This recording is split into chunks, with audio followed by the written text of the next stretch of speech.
সন্তান হারানোর যন্ত্রণা কি কোনো মা ভুলতে পারে?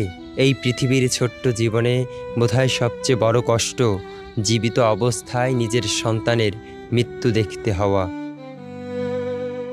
তেমনই এক বুক ভরা বেদনা নিয়ে যুবদলের সমাবেশে হাজির হন শাহরিয়ার শুভর মা। শহীদ নেতাকর্মীদের তালিকায় ছেলের নাম আর ছবি দেখে আটকে রাখা কান্না আর বাঁধ মানেনি। ভেঙে পড়েন এক মমতাময়ী মা, যে কান্না শুধু তার নয়, হাজারো শহীদের মায়ের প্রতিধ্বনি। আমার ছেলে মিরপুরে একে ঢাকায় থাকতো, মিরপুরে একে ওর চাকরি করতো।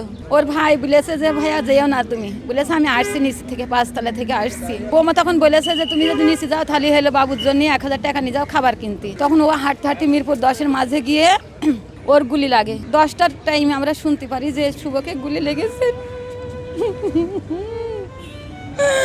আমি রাস্তায় থেকে আছড়ে পড়ি, আমার কিচ্ছু হইলো না, আমার বাবার হইলো। মায়েদের মন কি সবসময় এমনই হয়?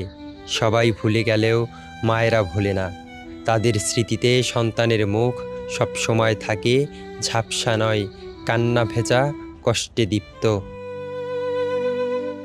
রাজধানীর ইঞ্জিনিয়ারিং ইনস্টিটিউটে বাংলাদেশ জাতীয়তাবাদী যুবদল কর্তৃক আয়োজিত ফ্যাসিবাদ বিরোধী আন্দোলন ও আমার না বলা কথা কর্মসূচিতে সবার নজর কাড়ে 2024 সালের গণ অভ্যুত্থানে শহীদ হওয়া যুবদলের 78 জন নেতাকর্মীর তালিকা। আর ঠিক সেখানেই ধরা পড়ে এক হৃদয় বিদারক দৃশ্য, যেখানে তালিকার ভিতর নিজেদের সন্তানদের নাম আর ছবি দেখে কান্নায় ভেঙে পড়েন মায়েরা, যাদের কান্না ছুঁয়ে যায় উপস্থিত প্রতিটি মানুষের হৃদয়।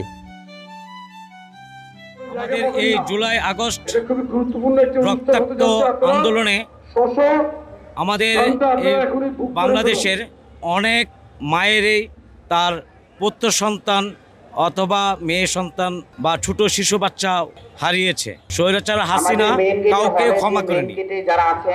আমরা চাই না এই রক্তাক্ত জুলাই আর এভাবে ফিরে আসুক। এক্সট্রিম মশার কয়েল প্ল্যান্ট ফাইবার দিয়ে তৈরি, ডেঙ্গু, চিকুনগুনিয়া বাহি সহ যে কোনো মশার বিরুদ্ধে দেয় এক্সট্রিম সুরক্ষা। বাংলাদেশের বিচার ব্যবস্থার ধীরগতির মাঝে হারিয়ে যেতে বসেছে ন্যায় বিচারের আশা। স্বজনেরা আজ দ্বিধা আর অনিশ্চয়তায় আদৌ কি মিলবে বিচার? ভাই হারানোর শোক বুকে নিয়ে প্রতিদিন নতুন করে দিন শুরু করছেন পরিবার, একটি প্রশ্ন নিয়েই, কবে হবে ভাই হত্যার বিচার?